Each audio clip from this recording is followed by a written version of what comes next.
Hello, Ishani here and welcome back. If you've been watching my videos, you know about this lovely card hop where some of us card makers around the globe have joined to play with some fun themes and techniques. This month we are playing with creative die cutting or dry embossing, and the theme is too cute. It's a great way to learn different ways to do a technique, so I hope you'll hop along. The list of videos are available in the description box. And I chose to do dry embossing. I love embossing folders, but I have some cool ideas without embossing folders for dry embossing. And you really get to stretch your supplies. I love to do that. Dry embossing leads to embossing and debossing, which are the processes of creating either raised or recessed images or designs on paper. This image is a perfect example and you'll be able to remember what is debossed and embossed. For the first card, let's create a frame by dry embossing. I take my cardstock and I have taken 2 dies to create a frame. I choose these dies called dotted rectangles by Sizzix as I thought the texture it will give will be beautiful. I choose alternate rectangles and I stick them up with the help of washi tape, ensuring that both of them are equidistant. Then I place them on my paper. Now for dry embossing dies, you need an embossing mat, which is usually a silicone rubber piece. I remember trying it with foam sheet also. In case you don't have it, you can try with foam sheet. It also gives decent results. The sandwich for your die cutting machine will be different. I'm using Big Shot, so I'm taking my cutting plates and on my bottom plate I place my rubber mat, then my cardstock. So you always need to remember that the cutting side of the die has to be placed on the rubber mat. Then I place my cutting plate, upper cutting plate. But because my plate is not very clean and has some marks, I use a sheet of paper so that the marks on the top upper plate do not get transferred on the cardstock. Also, let's just see how for Big Shot I'm going to use my platform. I'll use the surface that says it has to be used for embossing folders. That means you do not use the first and the second flaps, and you just use the last platform and run it through your cutting machine. Then I gently take off my tape and here you have a gorgeous frame ready without any embossing folder, and you can use any frame dies that you may have. And look at how beautiful both the sides look. You could use the embossed side or the debossed side, whichever you like better. Let's make another card base with a standalone die. I take my cardstock and I have this beehive die that I have been waiting to use for creating texture for a clean and simple card. And here again on my cutting plates, I place the die with the cutting edge side on the cardstock, which is on my embossing mat, and then make a sandwich, just like the previous one. And then I let it through my die cutting machine. And look at this. We have a similar debossed and embossed sides. And they look beautiful, both these sides. You can use whichever you want as per your preference. Now that we know we get great results with dies, let's try with a stencil. I'm using the stencil that is local, but this technique can be used with any stencil. I have a video where I've stretched my stencils that I will link up here. I make a sandwich with embossing mat and place just like how we did with dies, but for running through the die cutting machine, now we need to change the tabs. So for this, I'm going to use tab number 1 over the platform as the stencils are thinner than dies. I run it through the die cutting machine. And here is how the embossed effect looks. Now that we have this, let's build on this texture. I keep my stencil just as it was before, and I'm going to blend some distress oxide inks through the stencil. And now that I'm doing a voiceover, I think you should use a thicker stencil for more visible embossing. As more the depth of the impression, better embossing will be visible.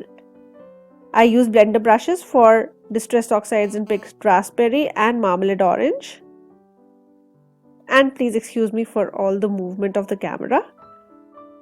And here we have a beautiful colored background with raised texture. You may not be able to see the embossed texture, but when you see the debossing, here you can make out how beautiful it looks. And here we have three beautiful textured backgrounds ready. And let's go ahead and make some cards with these beautiful dry embossed backgrounds. Spring has sprung, and here in India we celebrate a colorful festival called Holi. And there's a new company based in USA called Crafty Meraki who have recently launched this adorable stamp set called Holi Hair. These adorable kits can be used not just for the festival of Holi but also for occasions like birthdays, weddings, and other Indian festivals like Baisakhi, Lodi, Vishu. I will link to the website in my description box and also link to the cards that I have made with this stamp set. I'll be using this cute girl for my card, and because I'm going to do some watercoloring with zig markers, I'm taking Bristol Strathmore cardstock and go ahead and stamp my cute girl with the help of a stamping platform and a waterproof ink. And then I start to color my girl. While coloring, I usually start with the coloring which is the toughest areas, as I don't want to mess the whole coloring up. So I start with coloring her hair. Also, I'm sorry, I was so engrossed in coloring that I did not notice that my camera wasn't positioned correctly.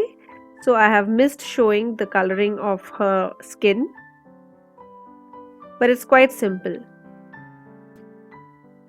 I chose some bright colors for her dress. I love pink, and I thought I'll keep the colors similar to my background. Don't you think that this stamp is the cutest stamp ever? I love this girl, and look at her eyes. Oh, so expressive. After coloring, I fussy cut my girl and take a black marker and go around the edges to cover it with black marker for a neat look. And what's an Indian girl without a bindi on the forehead? So I go ahead and put up bindi for her.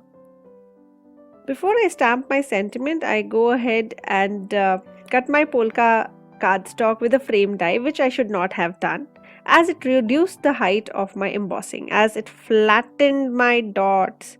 So you learn a lesson by watching me do this mistake. Do not run your embossed panels again through the die cutting machine. If you want to frame around your card, you first cut the panel with a frame die and then do the embossing. So I go ahead and stamp my sentiment. As it's a long sentiment, I stamp it in 2 lines. I use an acetate sheet to help me position the stamp. And then I stamp it with VersaFine Onyx black ink. For the card base, I am using this beautiful color which has been recently launched by the brand Let's Craft. I'll link to their website down in the description box so that you can check out the other beautiful colors. This dark pink matches our girl's skirt so much. This skirt is also called lehenga. And I use this for my card and I cut a top folding note card with it. I adhere my polka dot embossed panel on the dark pink card base with help of foam tape, and then again my cute girl with some foam dots on my card. And here is an adorable card with flattened embossing. I'm sorry, but you know what not to do now. I hope you like this card, and let's see what we can do with other cards, and I promise I'm not going to do the same mistake again.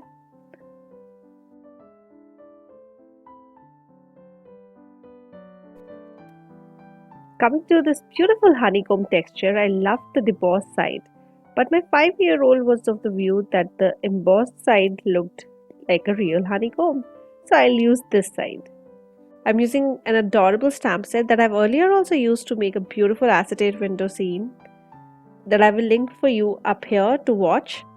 This set is by Pretty Pink Posh called Be Friends. I color it with zig markers and fussy cut it. Just to make it a little more interesting, I use Wink of Stella on its wings.